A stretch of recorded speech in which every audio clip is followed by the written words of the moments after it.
The City Without Shadows. Chapter 1. A Strange Morning. My name is Leo. I am 31 years old. I live with my wife, Clara. She is 29. We moved to this city, Lumina, 6 years ago. Ever since then, every day has felt the same. The sun rises at exactly 8 o'clock. People walk in perfect lines, and no one ever seems upset. Everyone eats the same food at the same time. Everything is always orderly. This morning was different. I woke up before Clara. Sunlight was streaming through the thin curtains, lighting the room in a soft orange glow. Clara was still asleep beside me. Strange. She always woke up before me. I looked at the clock. 6:45. Normally, we woke up at exactly 8, not once before. I got out of bed quietly. Clara didn't stir. I walked to the window and opened the curtains. The city below was quiet, empty. No one moved. Usually, by this time, the streets would be full. I sat on the edge of the bed and tried to remember. Remember what? A strange feeling filled me. Something was missing. Something important. 2 hours later, Clara finally woke up. "Leo, what are you doing?" she asked. "I woke up early," I said. "Early?" she laughed softly. "It's strange. Why would anyone wake up before 8? Clara, is something wrong?" No, I'm fine. Just come have breakfast. You don't want to be late." "Late? Late for what?" I asked. Clara frowned but didn't answer. I sighed. I stood up. "I don't feel hungry today," I said. She looked worried. "Leo, you've been saying that a lot lately. Are you sick? Should I call the doctor?" "No, Clara," I said firmly. "I want to feel hungry. I want to remember what it feels like to live, not just exist." Clara looked at me like I was crazy. Nobody wants to feel hunger. Nobody wants to remember anything bad. That's why we're safe here. That's why the city is perfect. "I remember something," I whispered. "Something different. Something from before the city." Clara's face went pale. "Leo, don't talk like that. Come on, breakfast." But I couldn't. I had to think. I had to remember. Chapter 2. Breakfast and Curiosity. We walked to the dining hall. As always, the hall was large, with clean white walls, perfectly arranged tables, and wide windows overlooking the city park. Everyone wore uniforms. Mine was light green for level 7. Clara's was level 6, pink. Everyone looked the same. Calm, quiet, obedient. "Good morning, Leo. Good morning, Clara," said Jonas, the organizer for the dining hall. "I hope you are ready for today's schedule. Baking class, garden walk, lunch, tennis, and then meditation at sunset." Yes, Clara replied quickly. I looked around. Everyone ate the same food, a soft white porridge, a small piece of bread, and an energy drink. No one complained. No one ever seemed hungry. I took a spoon and watched others eat. Something inside me refused. Slowly, I dropped my spoon and poured my porridge into the trash. No one noticed. No one cared. Clara looked at me. "Leo, why?" "I need to remember hunger," I whispered. "I need to remember what it feels like to live, not just exist." She shook her head but didn't stop me. I noticed something strange. Across the hall, there was a boy, maybe 12 years old, laughing quietly with his father. I had never seen children here. No child in the city was under 10. Something was wrong with Lumina. Chapter 3. A Memory Awakens. After breakfast, I wandered through the city. Clara went to her baking class. I stayed behind, thinking. That's when I noticed Mark, a man from level 12, standing near the water fountain. "Leo, you're awake," he said softly. "What do you mean?" I asked.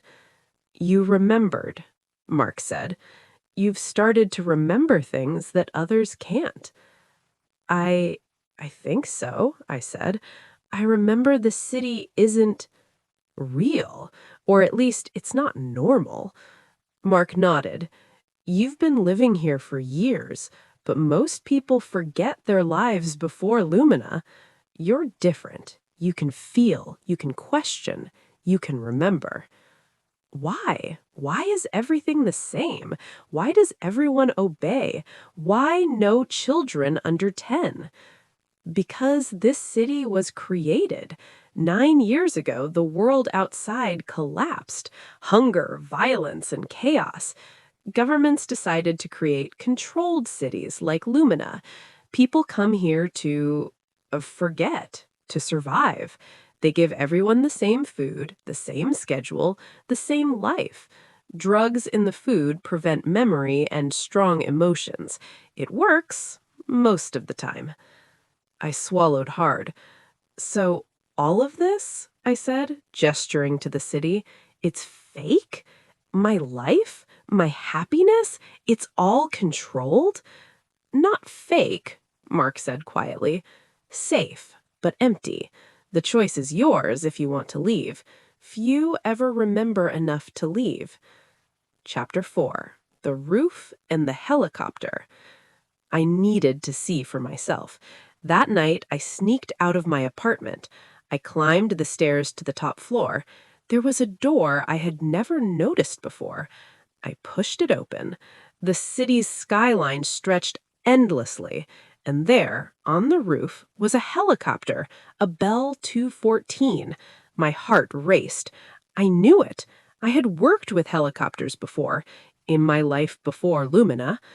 Suddenly, footsteps. I hid behind some crates. A man, tall and strong, appeared. "Leo, you're awake," he said. "Who are you?" I whispered. "My name is Jack. I've been waiting for someone like you." He explained that the helicopter could take him to other hidden cities like Lumina, that people here lived controlled lives, always fed the same food, taking drugs to keep memories and emotions suppressed. I thought of Clara. I thought of my quiet happiness. But deep inside, I knew I had to remember. I had to see the truth. Chapter 5: Escape and Discovery. Jack helped me climb into the helicopter. The engine roared. We took off. From above, the world looked vast. Valleys stretched for miles, filled with cities that looked exactly like Lumina. Some had rivers, others had forests, but all were perfect, calm, controlled. "Where are we going?" I asked. "Somewhere you can choose," Jack said. "We'll take you back to the real world, to your life before Lumina. Or you can return. It's your choice." I thought of everything: the safety, the food, the quiet life, Clara, and my own memories. I remembered my parents, my friends, a city with noise, crowds, laughter, and even pain. But it was real. "Take me back," I said firmly. "I want to remember everything." Jack nodded.